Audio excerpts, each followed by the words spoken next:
there is also another variant that you notice in the film that is, it's just been some schadenfreude for some of us to enjoy, which is Donald Trump taking some of the neocon orthodoxy and then pumping it with steroids and distorting it to an almost amazing level, but to the point where every neocon argument to rev people up and to make people, in a sense, xenophobic or Islamophobic and nationalistic in a sort of indirect way, he's doing it directly and stepping all over them while doing it. It's just been a joy to watch, but just from a spectator perspective.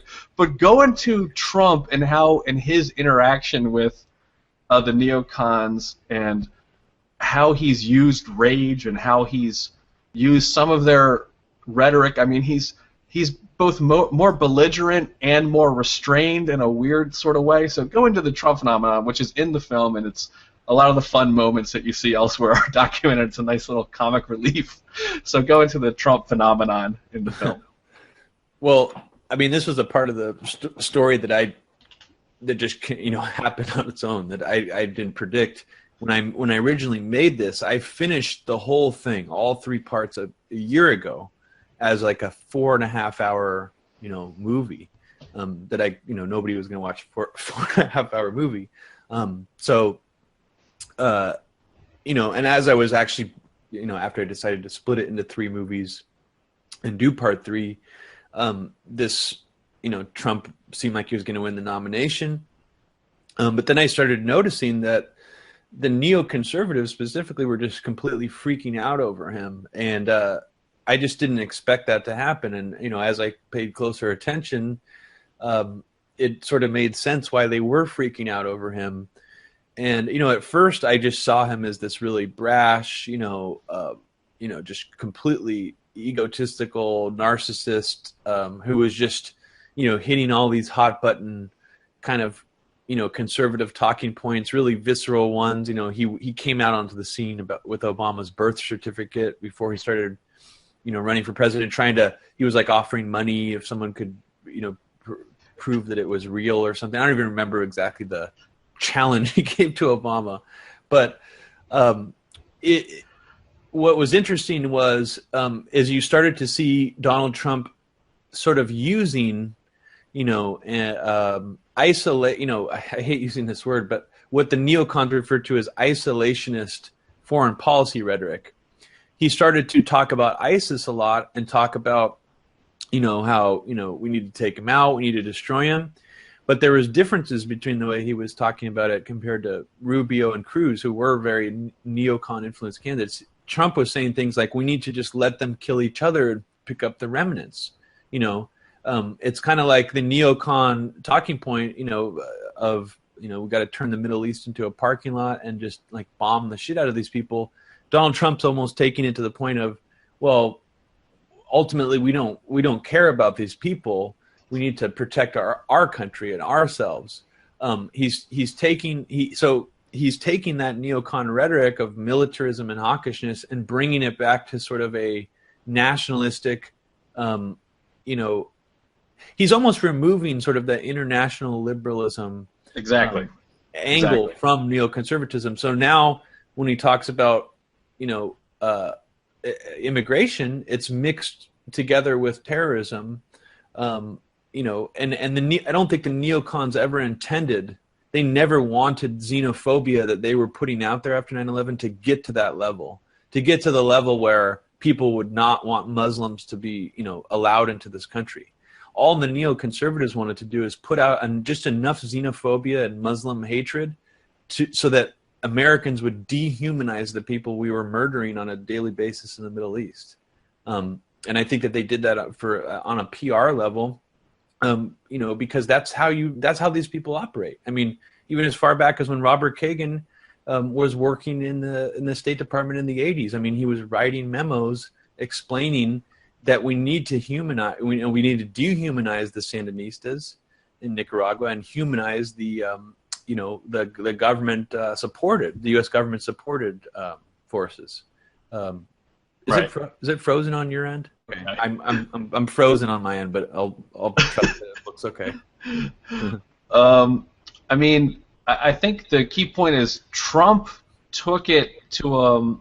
I think you're hitting it right on the head. He divorced liberal interventionism from the aggressive posture. So what happened ultimately was he still got all the sort of emotional attachment to militarism, but with none of the liberal filling, which the neocons, that's part of their worldview, is that we're the good guys, we're doing something, our cause is just because of certain liberal principles. But Trump was just saying, no, this is in our self-interest, so if we have to use military force, we'll just use military force, and I'll just bomb the hell out of them, quote unquote.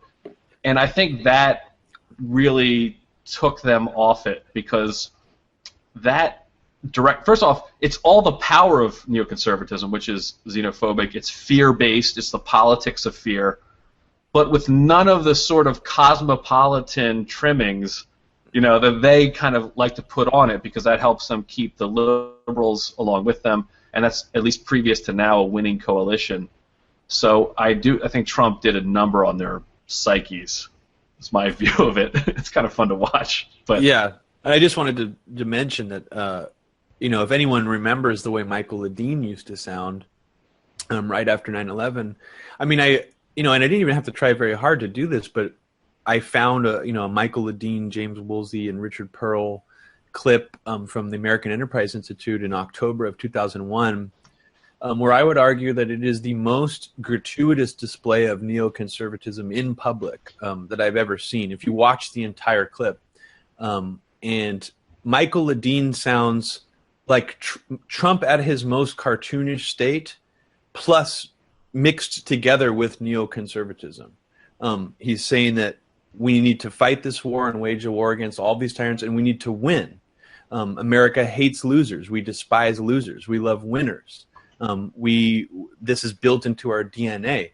I mean, it's almost like he's projecting an intellectual version of what Trump is saying, but with all these sort of like philosophical reasoning behind it. But then Michael Ledeen ends it by saying, and if we wage this war, we'll do very well, and our children will sing great songs about us in the times to come. I mean, and he really believes this, and that you could argue that Trump is kind of a, maybe a running roughshod. He's kind of more of an alpha male. He's not as intellectual, but when if Michael Ledeen is the intellectual version of this, it's really not that much different. I mean, it's what I'm saying is it's far worse. Yeah. Well, because the Ledeen speech that you show that's really amazing. I mean, that must have been completely. I mean, I reckon people are going to watch the film, hopefully, who watch this, and they'll see that it is really. It's just very unhinged, and he actually at one point even says, "We have a messianic vision for the world." Which is like the sort of, that's always the critique of people. It's like, oh, you're all got a messiah complex. This is the worst. I mean, he's actually like embracing it and saying, we have a messianic vision for the world, and it's our job and duty, in a sense, to see it through. And it is more scary than what Trump's proposing, because in his vision, in his version of this thing, it's not enough just to protect the country. You have to transform the entire world. I mean, he is kind of that great scene from A Full Metal Jacket where Private Joker is taking photos of these assassinated people, in the Vietnamese in this village who are apparently killed by the Viet Cong. And this general comes in and he gives him this speech, and he says, what's up with this? You got Born to Kill, you got a peace symbol on your lapel, and you got Born to Kill on your helmet? Is that supposed to be some kind of sick joke? He goes, no, sir, it's the Jungian thing. What? The duality of man. He goes, whatever, forget about that. He goes, listen, we're trying to win this war, because inside every gook is an American trying to get out. And that is really the Ledeen speech. Oh, it is. Inside everyone in the world, there is an American trying to get out, that America is a messianic, I mean, not even the general in this scene said this, but this is how unhinged this speech was, and it was on a microphone, I believe at the American Enterprise Institute, and just the implication of what he's advocating. That's what I think people are, because it's such a hyperbolic age, the actual, but they look used to like inflamed rhetoric. But think about what he's actually saying we're supposed to do, which is to go to every corner of the planet, not corner, but everywhere on the planet, and change them into our society. And think of what a monumental task that is, and also the fact that a lot of people don't want to be made into America. So No. I think his speech is just amazingly unhinged, and to watch it, I still couldn't believe it as I was watching it. So go into that. Well, good. I'm glad that had the effect on you, because that's the same effect it had on me. I mean, some of these clips that I decided to put in, I watched so many of these clips that there were points where I was falling asleep while, watching some of them, because I was watching them literally all day long, trying to find things. And that was one of them where I was in a hypnagogic, I was falling asleep to it. And I literally woke up the next day just thinking, did I really watch that? And I had to double check to see if it was real. And I had that same experience with that Don and Fred Kagan interview. Same thing happened to me. And luckily, both of them were real. So luckily, I'm glad I was able to put those in the movie. But I think that Michael Ledeen clip in particular is a great example of how the neocon attempt to disassociate themselves from Trump because he's a fascist is complete bullshit. Yeah. And really, I would argue that their attempt to disassociate from this fascist, Trumpism is really an attempt to rebrand themselves, to disassociate themselves from these clear examples of them flirting with fascism and putting out fascist sounding rhetoric back then. I mean, Michael Ledeen's rhetoric it really does sound more fascist than Trump, because there's a component of world domination with what Michael Ledeen is saying. Really? There's not one with Trump. Trump is more of like, you can make the argument that Trump is, is more of a domestic kind of a fascism or whatever. But to me, that's you can't have real fascism, or what people historically describe as fascism, without that world domination messianic kind of component to go with it. Right. I mean, the difference is Trump is more of a reactionary.